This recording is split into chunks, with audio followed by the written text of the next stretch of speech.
Assalamualaikum warahmatullahi wabarakatuh.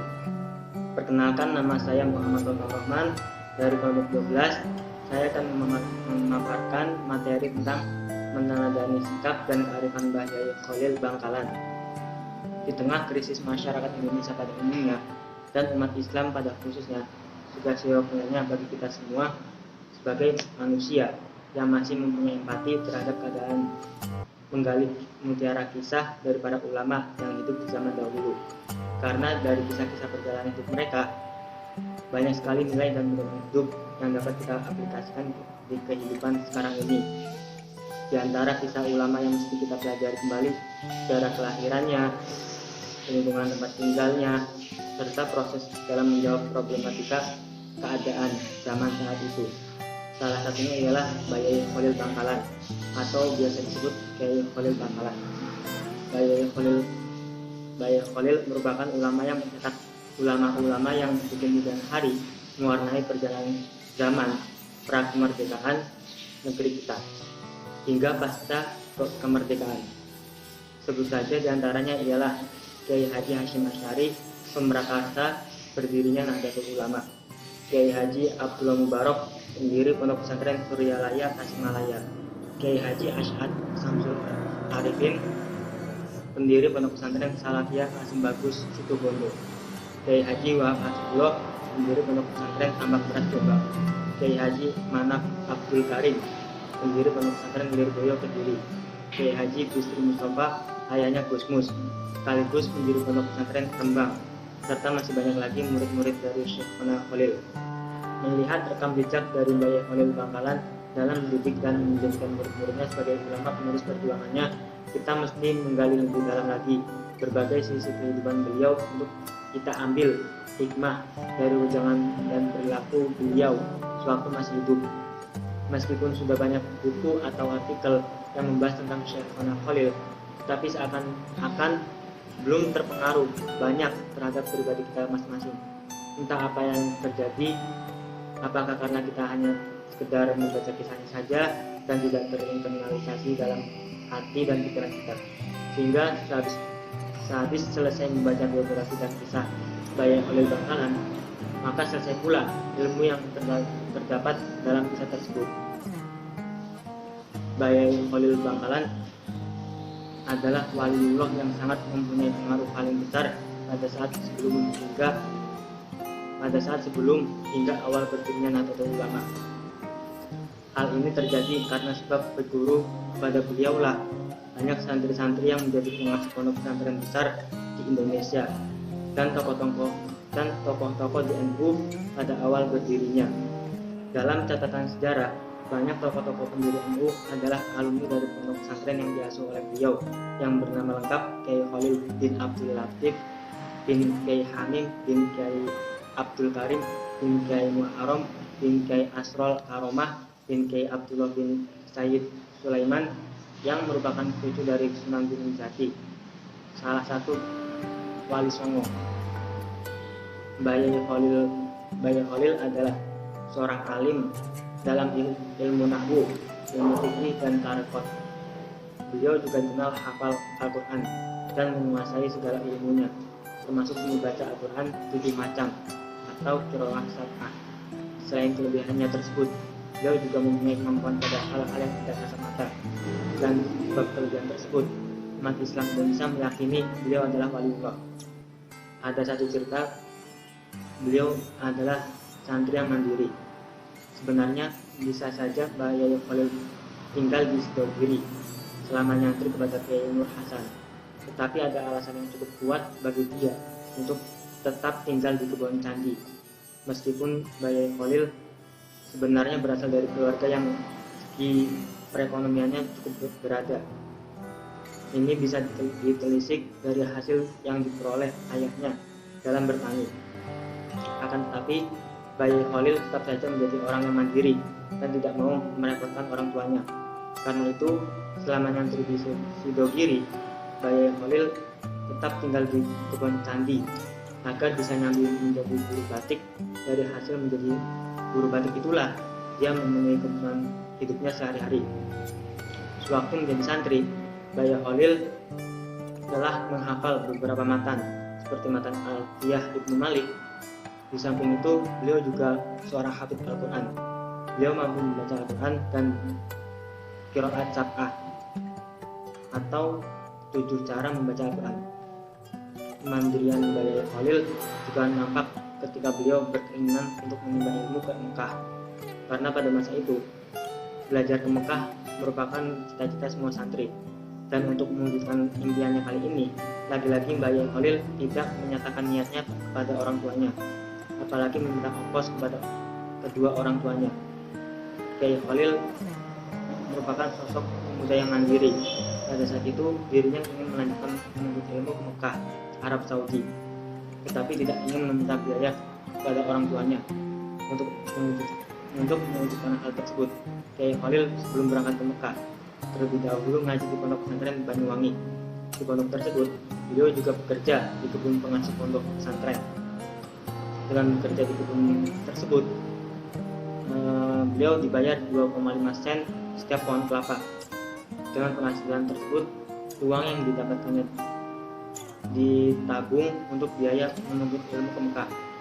Selain itu, untuk makan sehari-hari, beliau menjadi khodim di dalam pondok pesantren dengan mengisi bak mandi, mencuci pakaian, dan melakukan pekerjaan lain-lainnya. Selain itu, Kiai Khalil juga menjadi juru masak bagi teman-temannya. Dengan seperti itu, dirinya bisa mendapatkan makan dengan gratis.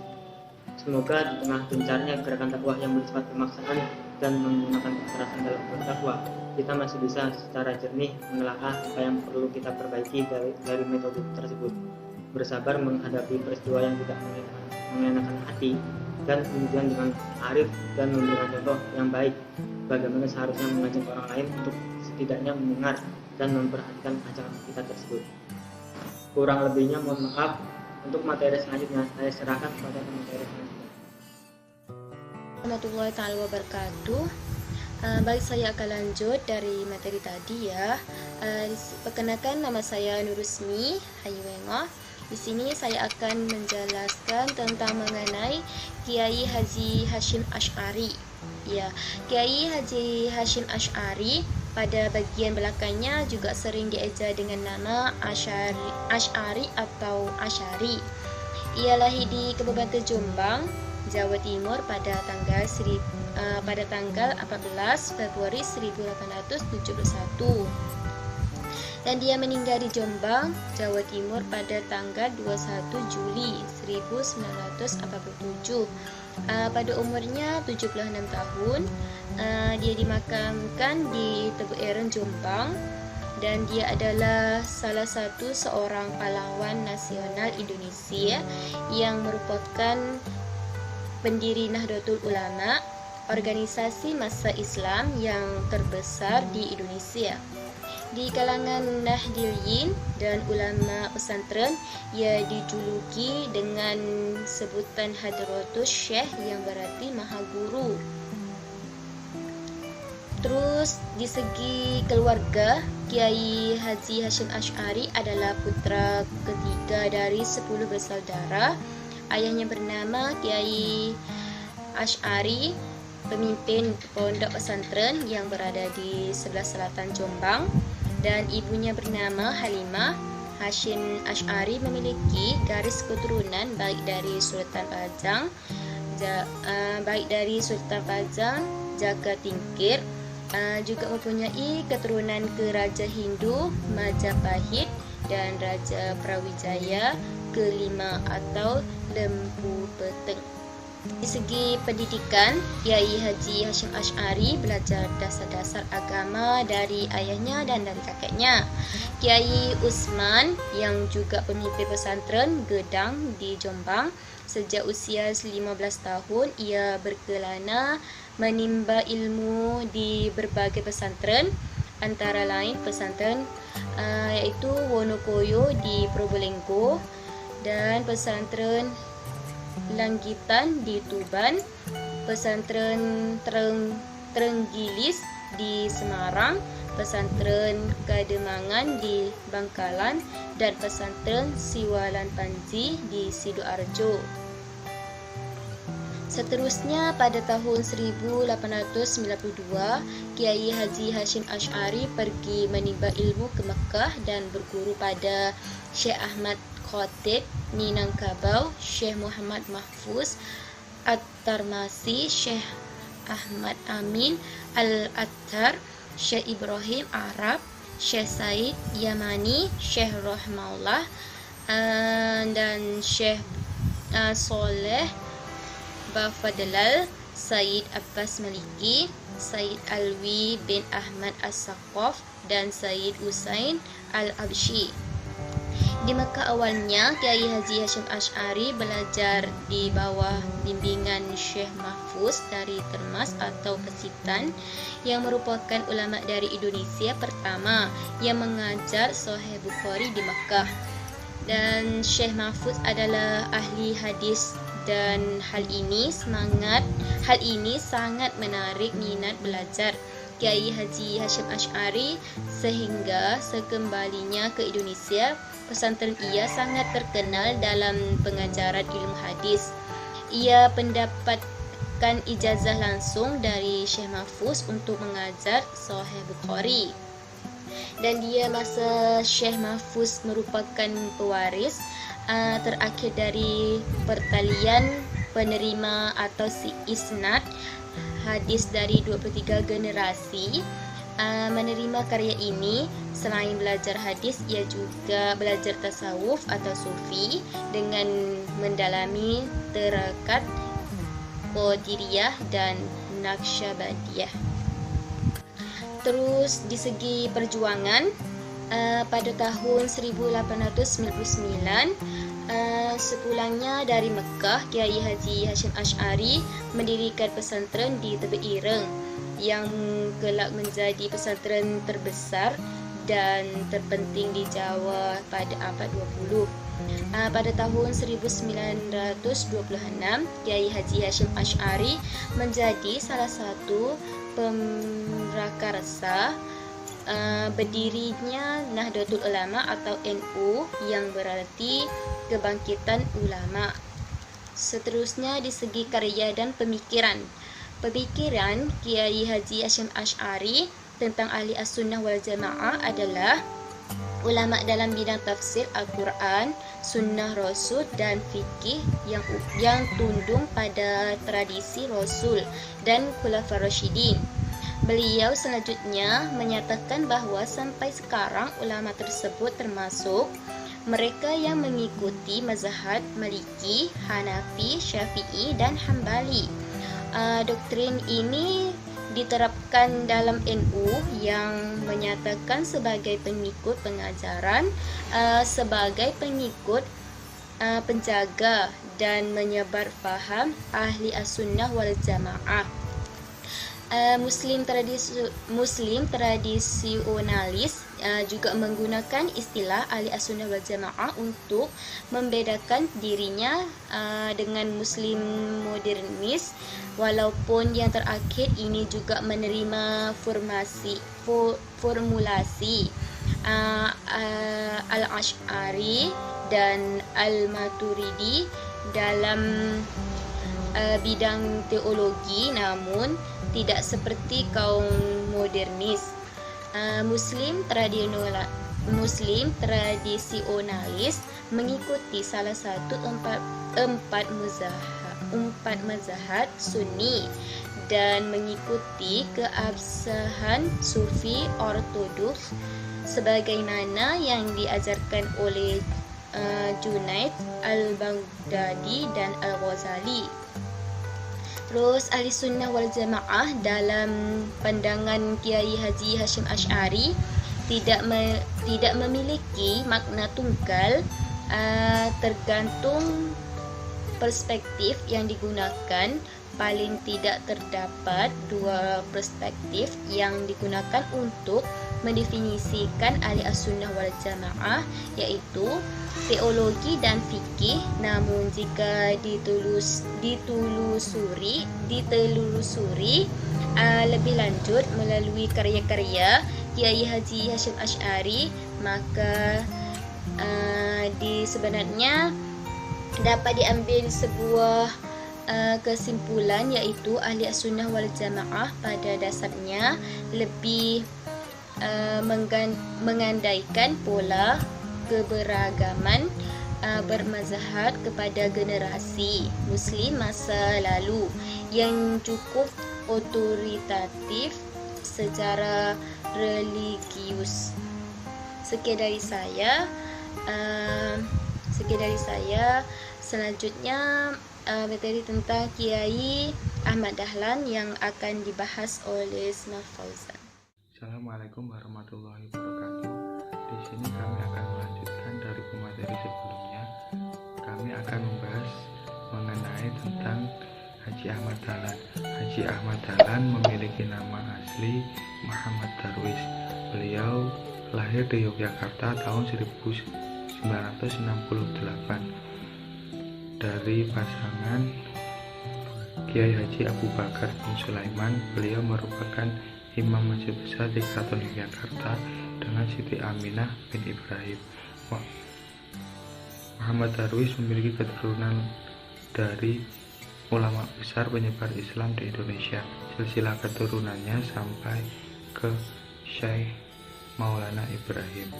Muhammad Darwis dididik langsung di lingkungan keluarganya. Hal yang pertama dipelajarinya mengenai tentang dasar-dasar agama dan juga tata cara membaca Al-Quran ataupun tajwid. Pada usia 15 tahun, Muhammad Darwis melaksanakan ibadah haji, lalu dilanjutkan dengan menuntut ilmu agama dan juga bahasa Arab selama 5 tahun. Disinilah Muhammad Darwis berinteraksi dengan pembaharu-pembaharu di dunia Islam seperti Muhammad Abduh Al-Afghani, Rashid Ridho, dan Ibnu Taimiyah. Pada usia 20 tahun, lebih tepatnya pada tahun 1888, Muhammad Darwis pulang ke kampungnya dan berganti nama menjadi Haji Ahmad Dahlan. Pergantian nama ini merupakan suatu kebiasaan masyarakat Indonesia sepulang melaksanakan ibadah haji. Gelar di depan nama Haji Ahmad Dahlan ini membuat beliau semakin rendah hati dan terus belajar kepada beberapa ulama. Beliau belajar ilmu nahwu dan juga ilmu falak kepada kakak ipar beliau yang bernama Haji Muhammad Saleh dan juga Kiai Muhsin. Beliau menuntut ilmu hadis kepada Syekh Mahfud dan Syekh Hayat. Beliau